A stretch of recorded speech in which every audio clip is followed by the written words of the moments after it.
Salut tout le monde, c'est Un Regard Neuf et j'espère que vous allez bien, moi comme d'habitude, ça va super. D'un enfant qui balance son père au juge en passant par des condamnés qui n'acceptent pas d'être envoyés en prison, on repart ensemble à la découverte de 9 réactions de condamnés.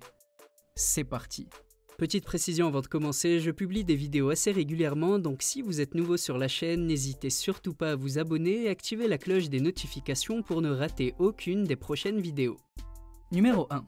On commence avec un homme de 24 ans au moment des faits nommé Christopher Thiel est condamné pour avoir en 2018 agressé une femme dans les toilettes d'une concession automobile.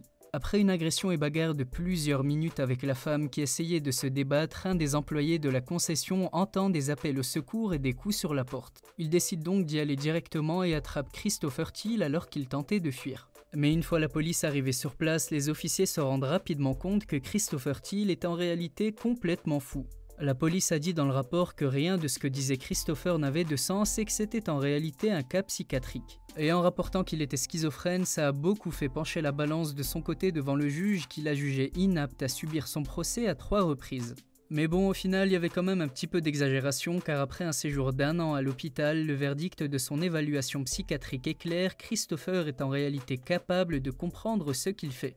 Il comprenait donc les accusations criminelles qui ont été portées contre lui et l'hôpital a dit qu'il simulait potentiellement les symptômes d'un trouble psychotique. Enfermé dans une cellule en attendant son jugement, sa santé se détériore, il perd plus de 40 kilos et Christopher Thiel a essayé plusieurs fois de se couper les doigts en claquant intentionnellement la porte dessus. Il a donc dû, à cause de son comportement, se faire injecter de force des médicaments calmant l'agressivité. Mais visiblement ça n'a pas super bien marché vu que lors de son procès il est non seulement très arrogant et insolent mais va même encore plus loin en giflant son avocat commis d'office.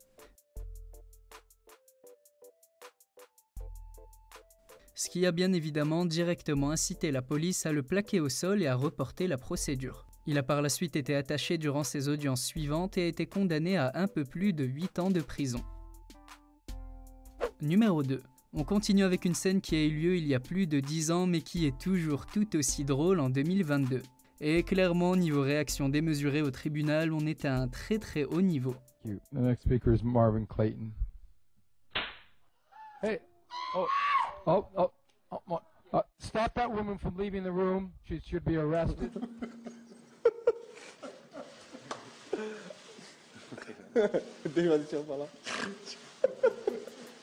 Bon allez, je vous la remets encore une fois pour le plaisir. The next speaker is Marvin Clayton. Hey, stop that woman from leaving the room. She should be arrested. Ça rappelle d'ailleurs un petit peu les réactions qu'on avait devant nos parents quand on se disputait avec nos frères et sœurs. Numéro 3. Daniel Nicholson, un père de famille de 4 enfants, était auditionné devant le tribunal pour des accusations de port d'armes illégales. Hyper stressé en attendant le verdict et n'ayant vraiment pas envie d'aller en prison à cause de sa situation, il va même jusqu'à supplier la juge. Mais quand la juge annonce que sa caution est révoquée, bien avant la condamnation, il panique, pense qu'il va finir inévitablement derrière les barreaux et décide de prendre les choses en main. Et bon, clairement, c'était sûrement pas la meilleure des manières, mais il décide de s'échapper en essayant d'attaquer les officiers chargés de sa sécurité.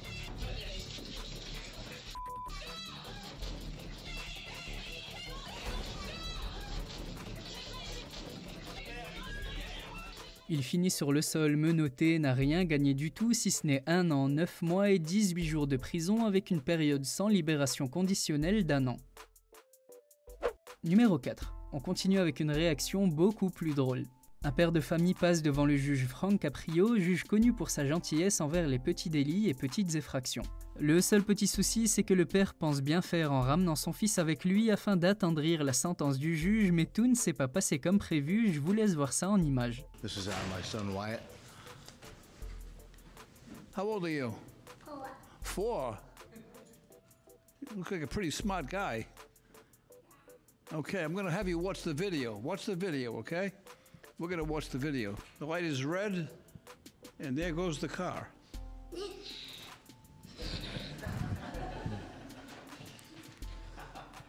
Did he go through the red light? He went through the red light again today. Tu vois les retombées? Ah, c'est compliqué.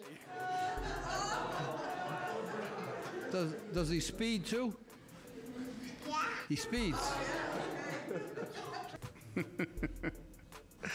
The court's going to impose a $35 court cost on this matter. Good luck to you, sir. Thank you, Your Honor. Numéro 5. David Cheselton est un homme du Cleveland aux États-Unis condamné à 47 ans de prison pour avoir frappé sa femme, agressé la fille de sa femme et avoir mis volontairement le feu à l'immeuble où il habitait, provoquant plusieurs blessés graves. En plein tribunal avec son avocat à côté, alors que le juge le condamne à cette lourde peine de 47 ans, il craque totalement et s'en prend à son avocat.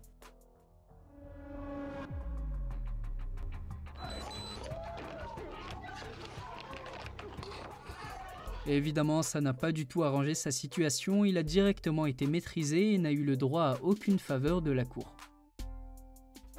Numéro 6.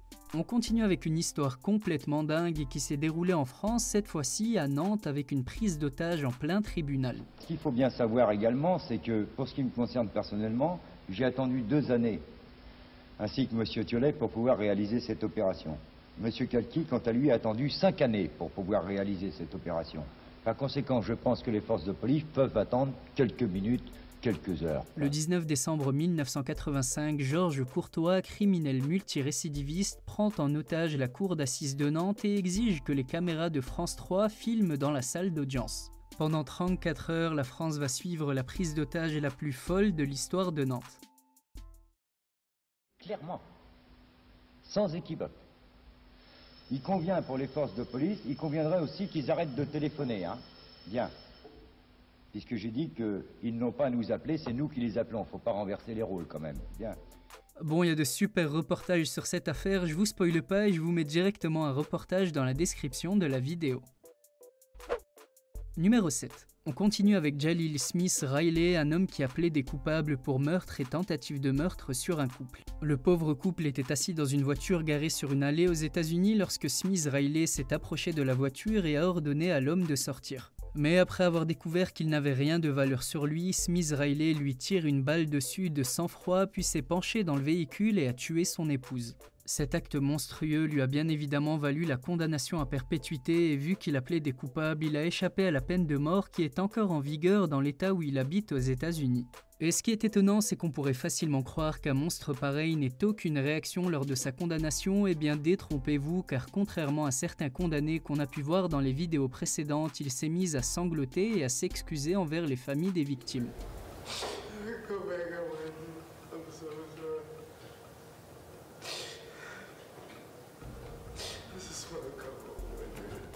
Numéro 8. On l'a vu plus tôt, certains ne digèrent vraiment pas la condamnation à la prison malgré le fait qu'ils la méritent clairement et c'est le cas encore une fois de Lamarcus Williamson condamné pour vol et assaut armé.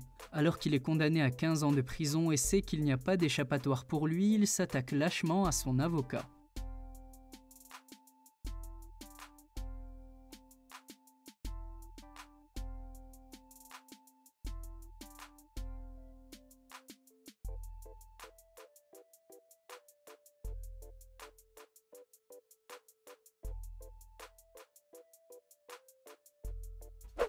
Et le numéro 9. On termine avec une petite exception qui n'est pas une réaction de condamné mais une histoire concernant un prisonnier. Terence Rock est un homme vivant au Canada qui en voyant une vieille dame au distributeur de billets a décidé de l'agresser lâchement et de la voler.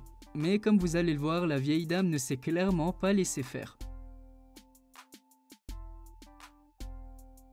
Malheureusement, elle a quand même été blessée mais sa réaction surprenante a été décisive et les caméras des guichets ont pu prendre en photo l'agresseur. Il a été retrouvé quelques heures plus tard et condamné à 3 ans de prison.